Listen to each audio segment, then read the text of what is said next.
विधायक सुरेश मोदी ने सैकड़ों कार्यकर्ताओं के साथ निमका थाना उपखंड अधिकारी को राष्ट्रपति के नाम ज्ञापन सौंपा। इस दौरान पूर्व प्रधान कांति प्रसाद शर्मा, निमका थाना ब्लॉक कांग्रेस अध्यक्ष बालूराम यादव, नगर अध्यक्ष मदन लाल सैनी, सरपंच ग्राम पंचायत दलपतपुरा बलराम गुर्जर से सैकड़ों की संख्या में कार्यकर्ता मौजूद रहे। इस दौरान विधायक सुरेश मोदी ने कहा कि मोदी सरकार जो निरंकुश फैसले ले रही है और जो महंगाई को बढ़ा रही है, उसके खिलाफ जन आंदोलन किया जाएगा और जनता को जागरूक किया जाएगा।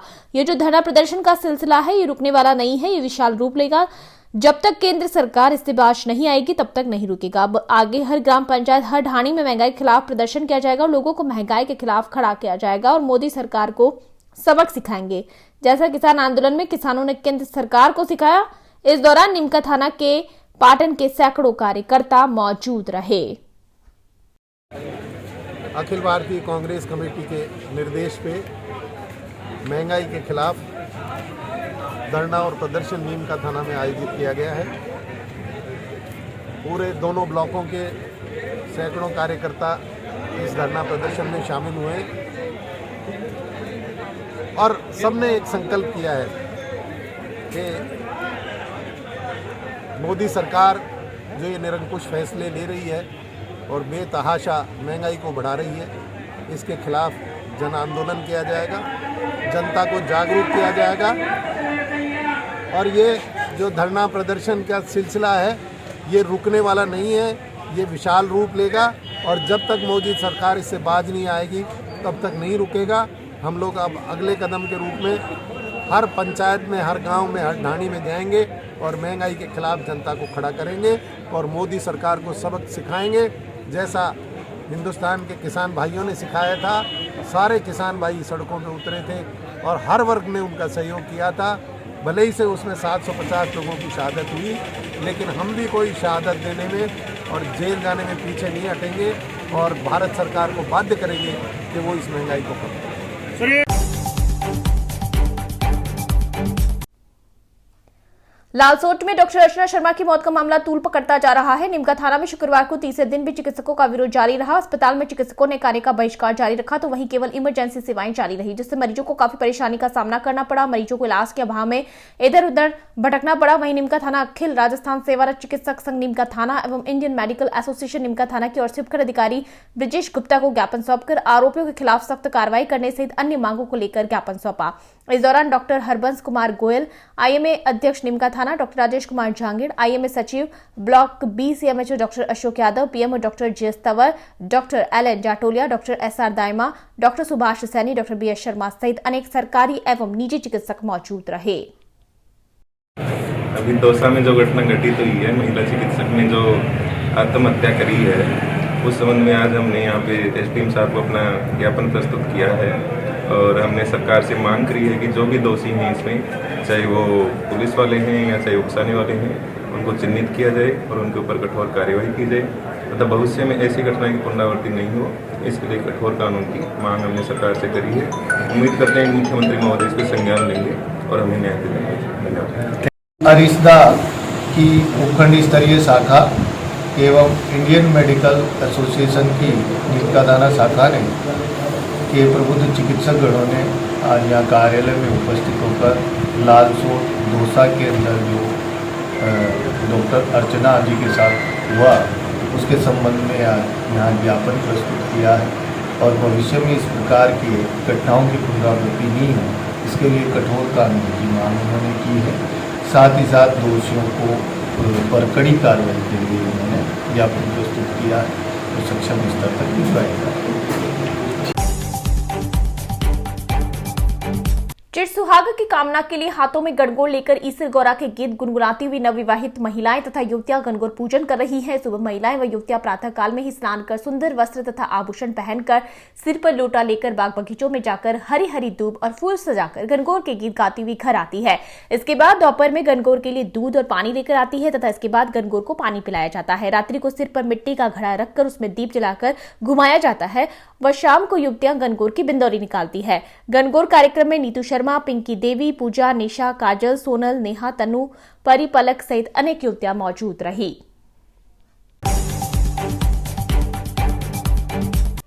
चैत्र शुक्ल प्रतिपदा हिंदू नववर्ष को लेकर 3 मार्च को निकाले जाने वाली शोभा यात्रा को लेकर नववर्ष समारोह समिति द्वारा जनसंपर्क किया जा रहा है। हिंदू नववर्ष आयोजन समिति के तत्वाधान में आयोजित इस शोभा यात्रा को लेकर व्यापक तैयारियां भी जोरों पर की जा रही है। आयोजन समिति के संयोजक राकेश प्रजापति ने बताया कि शोभा यात्रा में अधिक से अधिक संख्या में भाग लेने की अपील की जा रही है। इसके अलावा कार्यकर्ताओं द्वारा झंडी एवं बैनर बनाने के लिए युद्ध स्तर पर तैयारियां की गई है। नववर्ष के आगमन एवं स्वागत आतुर शहरवासी शहर को भगवामय बनाने के लिए झंडे एवं पोस्टरों से शहर को भगवामय करने में जुटे हुए हैं। वहीं महिला सेविकाओं द्वारा रात्रि को जगह जगह पर 2 किलोमीटर पर रंगोली द्वारा रोड सजाए जा रहे हैं। रंगोली में विभिन्न आकृतियां बनाई जा रही है। इस तरह महिलाओं के द्वारा भी खासा उत्साह देखने को मिल रहा है। वहीं प्रजापति ने बताया कि 2 अप्रैल को सभी मंदिरों में युवाओं द्वारा 6:32 पर शंखनाद किया जाएगा। 3 अप्रैल को शोभा यात्रा 3 बजे से नगर के बाईपास से 4 भुजा ट्रस्ट से एकत्रित होकर बस स्टैंड, चुंगी नाका, स्टुम्बर, उदयपुर रोड, शहर हर मंदिर से रावली पोल पहुंचेंगे, जहां 5000 कलशधारी महिला यात्रा में शामिल होगी। शोभा यात्रा में 50 बुलेट बाइक, 20 डीजे, विशाल शोभा यात्रा निकाली जाएगी।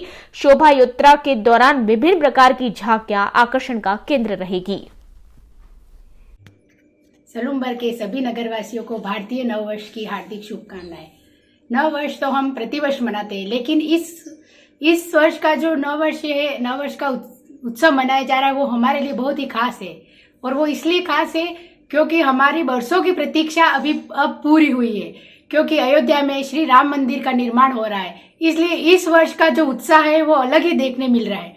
महिलाएं हो, बच्चे हो, पुरुष हो, हर वर्ग, हर समाज के लोग पूरी जी जान से लगे हुए हैं। इस नववर्ष के उत्सव को बहुत ही भव्य और बहुत ही अच्छी तरह से संपन्न कराया जा सके। और इसमें महिलाओं की भागीदारी समस्त नगरवासियों को सोशल मीडिया के माध्यम से देखने मिल ही रही है कि किस तरह से भव्य रंगोली बनाई जा रही है, किस तरह से रात को सभी महिलाएं इतनी मेहनत करके लगातार 8 दिनों से लगे हुए हैं, ताकि इस कार्यक्रम को हम बहुत ही अच्छा और बहुत भव्य तरीके से संपन्न कर सके। और इसके लिए पूरी नगर की टीम बनी हुई है और हमारे माननीय श्री प्रचारक जी अंकित जी भाई साहब के नेतृत्व में सभी को बहुत ही अच्छा मार्गदर्शन मिल रहा है। और सभी महिलाएं सब पूरी तरह से इस आयोजन को सफल बनाने के लिए पूर्ण रूप से लगी हुई है। और कलश यात्रा में भी सभी का अच्छा सहयोग रहे, ऐसी मेरी आशा है। अधिक से अधिक महिलाओं को कलश यात्रा में भाग लेना चाहिए। को हार्दिक शुभकामनाएं। इस वर्ष भारतीय नववर्ष 2019 काफी हर्षोल्लास और आनंद से मनाया जा रहा है। और इस निमित्त नववर्ष समारोह समिति द्वारा पूरे कार्यक्रम को लेकर भव्य शोभा यात्रा का आयोजन होना है। इस शोभा यात्रा में विभिन्न विषय प्रमुख बनाकर इस कार्यक्रम को सफल बनाने की दिशा में सैकड़ों कार्यकर्ता, माता बहनें, बच्चे इत्यादि लगे हैं, जो कि काफी समय से आकर्षक रंगोली, नगर की साज सज्जा आदि कार्यों में जुटे हैं। ये शोभा यात्रा इसी से भव्य और दिव्य मानी जाएगी, क्योंकि इसमें 50 से अधिक घोड़े, जिस पर महापुरुष की झलकियां बनकर बच्चे और युवा लोग बैठेंगे। इसी प्रकार 50 से अधिक बुलेट गाड़ियां, जिसपे रणबांकुरे बैठकर सफेद वस्त्र व साफा पहनकर इस शोभा यात्रा में चलेंगे। इस शोभा यात्रा में 40 से अधिक विभिन्न समाजों से आई हुई जीवंत झांकियां भी भाग लेगी। और इस शोभा यात्रा में 5000 से अधिक माता बहनें कलश के माध्यम से इस शोभा यात्रा से जुड़ेगी। कार्यक्रम के समापन में 10,000 दीपकों से भारत माँ की आरती होगी। इस प्रकार पूरे आयोजन की रूपरेखा है। राजस्थान और खासकर मेवाड़ का प्रमुख पर्व गणगौर इस बार सलूमबर में भी परंपरा को पुनर्जीवित करता दिखाई देगा। राजस्थानी संस्कृति और परंपरा के संवर्धन की दिशा में नवाचार करते हुए पहली बार नगरपालिका की ओर से गणगौर महोत्सव का आयोजन रखा गया है। 1 दिवसीय गणगौर महोत्सव 4 अप्रैल सोमवार को नगर के विलो का दरवाजा पर आयोजित होगा। आयोजन को भव्य रूप देने के लिए पालिका के साथ ही गणगौर महोत्सव समिति जोर शोर से तैयारियों में जुटी है। विलो का दरवाजा स्थित गणगौर कैफे पर शुक्रवार को आयोजित प्रेस वार्ता में महोत्सव के पत्रक का विमोचन किया गया। पालिका चेयरमैन प्रद्युमन कोडिया ने बताया कि रियासत काल में गणगौर पर स्लुम्बर नगर में बड़ा उत्सव होता था, मगर आजादी के बाद गणगौर घाट और पर्व से जुड़ी परंपरा धीरे धीरे विलुप्त सी हो गई थी। इसके मद्देनजर मौजूदा बोर्ड ने शुरुआत में ही जीर्ण शीर्ण गणगौर घाट को पुनः तैयार करवाया और इस साल पहली बार गणगौर महोत्सव मनाया जा रहा है। आयोजन को लेकर क्षेत्रीय पार्षद राम भरोसे पुरोहित को संयोजक और किशन सिंह चुंडावत को सह संयोजक बनाते हुए विभिन्न प्रभारी बनाए गए हैं, जो तैयारियों में जुटे हैं। पालिका के अधिशासी अधिकारी मुकेश मोहिल ने बताया कि सामूहिक गणगौर सवारी और पूजन के लिए पालिका की ओर से बैंड बाजे से लेकर नाव की व्यवस्था की गई है। साथ ही सांस्कृतिक कार्यक्रम की रूपरेखा तय कर दी गई है।